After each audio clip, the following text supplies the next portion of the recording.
ಒಬ್ಬನೇ ಭಯ ಪಡದೇ ಇರೋರು.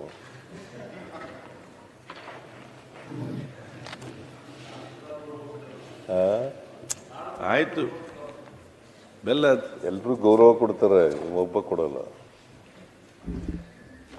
ಓಕೆ, ಕಳೆದ ಅಧಿವೇಶನದ ನಂತರ ಈ ಮನೆಯ ಮಾನ್ಯ ಸದಸ್ಯರು ಮತ್ತು ಇತರ ಗಣ್ಯರು ನಿಧನರಾಗಿದ್ದಾರೆ.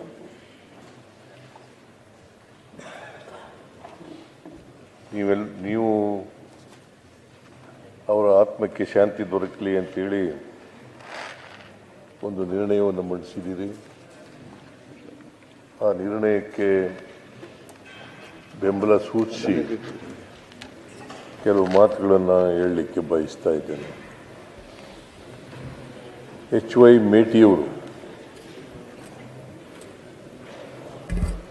ಅವರು ಮಾಜಿ ಸಚಿವರು ಆಗಿದ್ದಂಥವ್ರು. ಕೆಳ ಹಂತದಿಂದ ಮಂಡಲ ಪಂಚಾಯಿತಿ ಚೇರ್ಮನ್ರಾಗಿ ಮೇಲಕ್ಕೆ ಬಂದು ಈ ಮನೆಯ ಸದಸ್ಯರು ಅಷ್ಟೇ ಅಲ್ಲ, ಪಾರ್ಲಿಮೆಂಟ್ ಸದಸ್ಯರು ಕೂಡ ಆಗಿದ್ದರು. ಆಮೇಲೆ 96ರಲ್ಲಿ 1994ನಲ್ಲಿ ಮಿನಿಸ್ಟರ್ ಆದರು, ಫಾರೆಸ್ಟ್ ಮಿನಿಸ್ಟರ್ ಆದರು. ಆಮೇಲೆ 2013ರಲ್ಲಿ ಎಕ್ಸೈಸ್ ಮಿನಿಸ್ಟರ್ ಆಗಿದ್ದರು. ಬಹಳ ಸಜ್ಜನ. ಬಹುಶಃ ನಾವು ಒಬ್ಬ ಸಜ್ಜನ ರಾಜಕಾರಣಿಯನ್ನು ಕಳ್ಕೊಂಡಿದ್ದೀವಿ ಅಂತಕ್ಕಂಥ ಮಾತುಗಳನ್ನು ಹೇಳಲಿಕ್ಕೆ ಬಯಸ್ತಾ ಇದ್ದೇನೆ. ಸಭ್ಯ, ಸಜ್ಜನ, ಪ್ರಾಮಾಣಿಕ. ಯಾಕಂದರೆ ನನಗೆ 1983 ಅವತ್ತಿನಿಂದ ಒಡನಾಟ ಇದೆ. 1983 ನಾನು ವಿಧಾನಸಭೆಗೆ ಶಾಸಕನಾಗಿ ಆಯ್ಕೆ ಬಂದಾಗ ಸಂದರ್ಭದಲ್ಲಿ ಅವರು MLA ಆಗಿರಲಿಲ್ಲ, ಆದರೂ ಕೂಡ ನನಗೆ ಪರಿಚಯ ಇತ್ತು. ಅವತ್ತಿನಿಂದ ಇವತ್ತಿನವರೆಗೆ ಸಾಯೋವರೆಗೂ ಕೂಡ ಅವರು ಭಾಳ ನಿಷ್ಠಾವಂತ ಕಾರ್ಯಕರ್ತನಾಗಿ, ಕಾಂಗ್ರೆಸ್ ಕಾರ್ಯಕರ್ತನಾಗಿ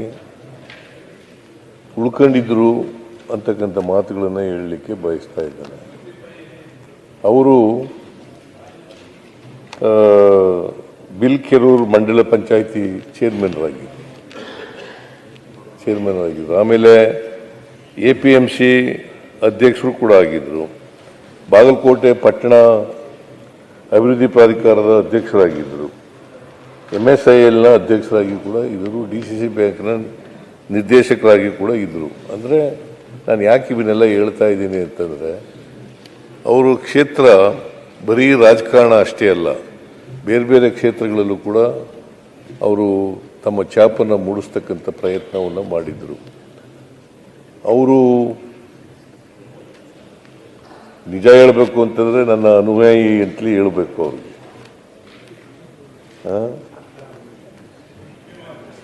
ಅಭಿಮಾನಿ, ನಿಮ್ಮ ಭಾಷೆನೇ ಉಪಯೋಗಿಸೋಣ, ಅಭಿಮಾನಿಯಾಗಿದ್ದರು. ಕೊನೆಯವರೆಗೂ ಕೂಡ ನಾನು ಜನತಾ ಪಾರ್ಟಿ, ಜನತಾದಳ, ಕಾಂಗ್ರೆಸ್ನಲ್ಲಿದ್ದಾಗಲೂ ಕೂಡ ನನ್ನ ಜೊತೆಲೇ ಇದ್ದರು. ಮತ್ತು ನಾವು ಏನು ಹೇಳಿದ್ರು ಕೂಡ ಅವರು ಅದಕ್ಕೆ ವಿರುದ್ಧವಾಗಿ ನಿರ್ಣಯ ಮಾಡ್ತಕ್ಕಂಥದ್ದಾಗಲಿ, ತೀರ್ಮಾನ ಮಾಡ್ತಕ್ಕಂಥದ್ದಾಗಲಿ ಮಾಡ್ತಿರಲಿಲ್ಲ. ಅಷ್ಟರ ಮಟ್ಟಿಗೆ ಲಾಯಲ್ ಆಗಿದ್ದರು ಅಂತಕ್ಕಂಥ ಮಾತುಗಳನ್ನು ಹೇಳಲಿಕ್ಕೆ ಬಯಸ್ತಾ ಇದ್ದೇನೆ. ಒಬ್ಬ ನಿಷ್ಠಾವಂತ ರಾಜಕಾರಣಿಯನ್ನು ಇವತ್ತು ನಾವು ಕಳ್ಕೊಂಡಿದ್ದೀವಿ. ಭಾಳ ದೀರ್ಘಕಾಲ ರಾಜಕಾರಣ ಮಾಡಿದ್ದಾರೆ. 89ರಲ್ಲಿ ಶಾಸಕರಾದದ್ದು, ಆಮೇಲೆ 94ರಲ್ಲಿ ಮಿನಿಸ್ಟರ್ ಆದರು, 96ರಲ್ಲಿ ಲೋಕಸಭಾ ಸದಸ್ಯರಾದರು. ಬಾಗಲಕೋಟೆ ಅಂತ ಕ್ಷೇತ್ರದಲ್ಲಿ ಮೇಟಿ ಅಂತೆಯವರು ಗೆಲ್ಲೋದಿದೆಯಲ್ಲ, ಸುಲಭದ ಕೆಲಸ. ನಾನು ಯಾಕೆ ಈ ಮಾತನ್ನ ಹೇಳ್ತಾ ಇದ್ದೀನಿ ಅಂತಂದರೆ, ಅಷ್ಟರ ಮಟ್ಟಿಗೆ ಎಲ್ಲ ಜನರ ಜೊತೆಲೂ ಕೂಡ ಬಹಳ ಜಾತ್ಯತೀತ ವ್ಯಕ್ತಿ ಮೇಟಿಯವರು. ಹಾಗಾಗಿ ಬರೀ ಕುರುಬ ಅವರನ್ನ ಪ್ರೀತಿಸ್ತಾ ಇದ್ರು, ಗೌರವಿಸ್ತಾ ಇದ್ರು, ಅಭಿಮಾನದಿಂದ ಕಾಣ್ತಾ ಇದ್ರು. ಹಾಗಾಗಿ ಅವರು ಒಬ್ಬ ಜಾತ್ಯತೀತ ರಾಜಕಾರಣಿ ಅಂತಕ್ಕಂಥ ಮಾತುಗಳನ್ನು ಹೇಳಲಿಕ್ಕೆ ಬಯಸ್ತಾ ಇದ್ದೇನೆ. ಅವರು ನಮ್ಮನ್ನು ಅಗಲಿದ್ದಾರೆ. ಅವರ ಆತ್ಮಕ್ಕೆ ಚಿರಶಾಂತಿ ದೊರಕಲಿ ಅಂತೇಳಿ ನಾನು ಒಂದು ಸಾರಿ 96ರಲ್ಲಿ ಅಲ್ಲಿ ಸರ್ವೆ ಮಾಡಿಸಿದ ಬಾಗಲಕೋಟೆನಲ್ಲಿ ಪಾರ್ಲಿಮೆಂಟ್ಗೆ ಅಂತಕ್ಕಂಥ ಸರ್ವೆ. ಇವ್ರಿಗೆ ಪಾಪ ಅಷ್ಟೊಂದು ಹಿಂದಿ ಬರ್ತಾ ಇರಲಿಲ್ಲ. ನಾನು ನಿಂತ್ಕೊಳ್ಳಿ ಭೇಟಿಯವರೇ, ನೀವು ನಿಂತ್ಕೊಳ್ಳಿ, ನೀವೇ ಗೆಲ್ಲೋದು ಅಂತ ಸರ್ವೆನಲ್ಲಿದೆ, ನಿಂತ್ಕೊಳ್ಳಿ ಅಂತ ಹೇಳಿದ ತಕ್ಷಣವೇ 96ರಲ್ಲಿ ಮರು ಮಾತಾಡದೇನೆ ಪಾರ್ಲಿಮೆಂಟ್ ಚುನಾವಣೆಗೆ ನಿಂತು.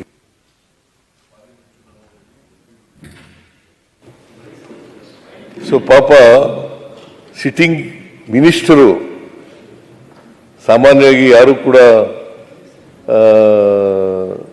ಸಿಟ್ಟಿಂಗ್ ಮಿನಿಸ್ಟರ್ ಆಗಿ ಪಾರ್ಲಿಮೆಂಟ್ಗೆ ಹೋಗಿ ನಿಂತ್ಕೊಳ್ತಕ್ಕಂಥ ಸಾಹಸದ ಪ್ರವೃತ್ತಿಯನ್ನು ಪ್ರದರ್ಶನ ಮಾಡೋಕ್ಕೆ ಹೋಗ್ತಿರ್ಲಿಲ್ಲ. ಆದರೆ ಇವರು ನನ್ನ ಮಾತುಗೂ ಪಾರ್ಲಿಮೆಂಟಿಗೆ ನಿಂತ್ಕೊಂಡು ಮಂತ್ರಿನೂ ಹೋಯಿತು, ಅಫ್ಕೋರ್ಸ್ ಪಾರ್ಲಿಮೆಂಟ್ ಮೆಂಬರ್ ಆದರು, ಮಂತ್ರಿ ಸ್ಥಾನ ಕಳ್ಕೊಂಡ್ರು. ಸೊ ಅವರು 5 ವರ್ಷ ಮಂತ್ರಿ ಆಗಿರ್ತಿದ್ರು. ಸರಿ ಕೇಳಿಸ್ತಾ ಇಲ್ವೇನೆಯ? ಕೇಳಿಸ್ತಾ ಇಲ್ವಾ ನಿನಗೆ ಅಥವಾ ಅವ್ರಿಗ?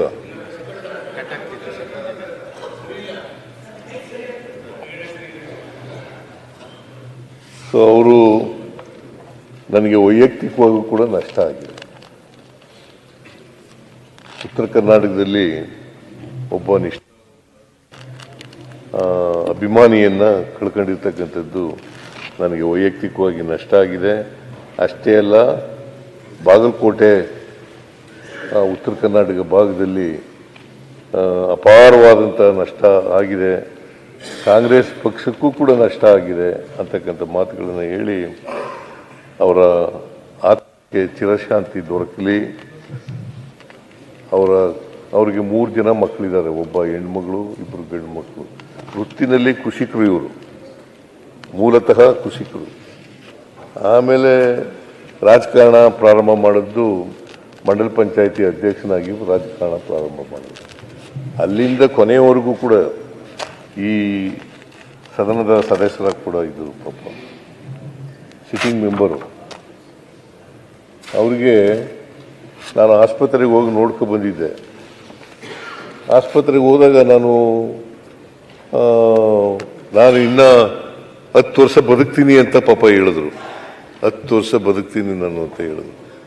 ಆಮೇಲೆ ನಾನು ಮೈಸೂರಿಗೆ ಹೋಗಿದ್ದೆ. ಮೈಸೂರಿಗೆ ಅವರ PA ಒಬ್ರು ಇದ್ದಾರೆ,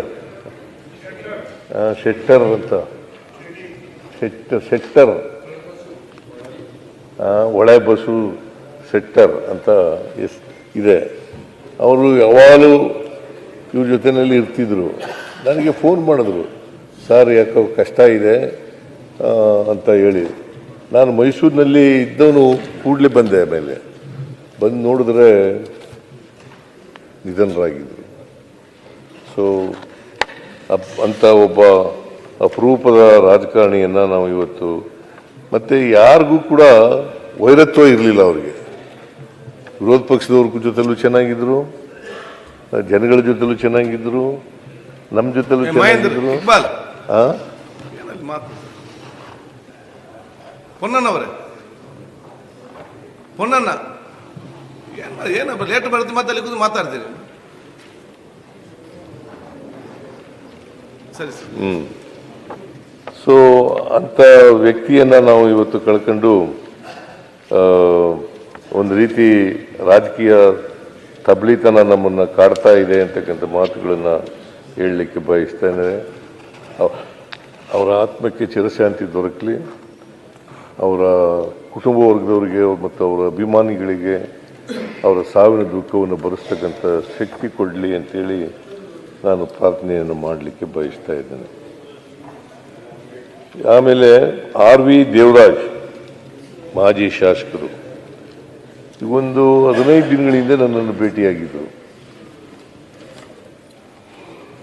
ಭೇಟಿಯಾಗಿ ನಮ್ಮಲ್ಲಿ ಕೆಲವು ಇನ್ಸ್ಪೆಕ್ಟರ್ಗಳು ಖಾಲಿ ಆಗ್ತಾ ಇದೆ. ಹೆಚ್ಚಿನ ವಿಡಿಯೋಗಳಿಗೆ ಪ್ರತಿಧ್ವನಿ ಯೂಟ್ಯೂಬ್ ಚಾನೆಲ್ ಸಬ್ಸ್ಕ್ರೈಬ್ ಮಾಡಿ, ಬೆಲ್ ಐಕಾನ್ ಕ್ಲಿಕ್ ಮಾಡಿ.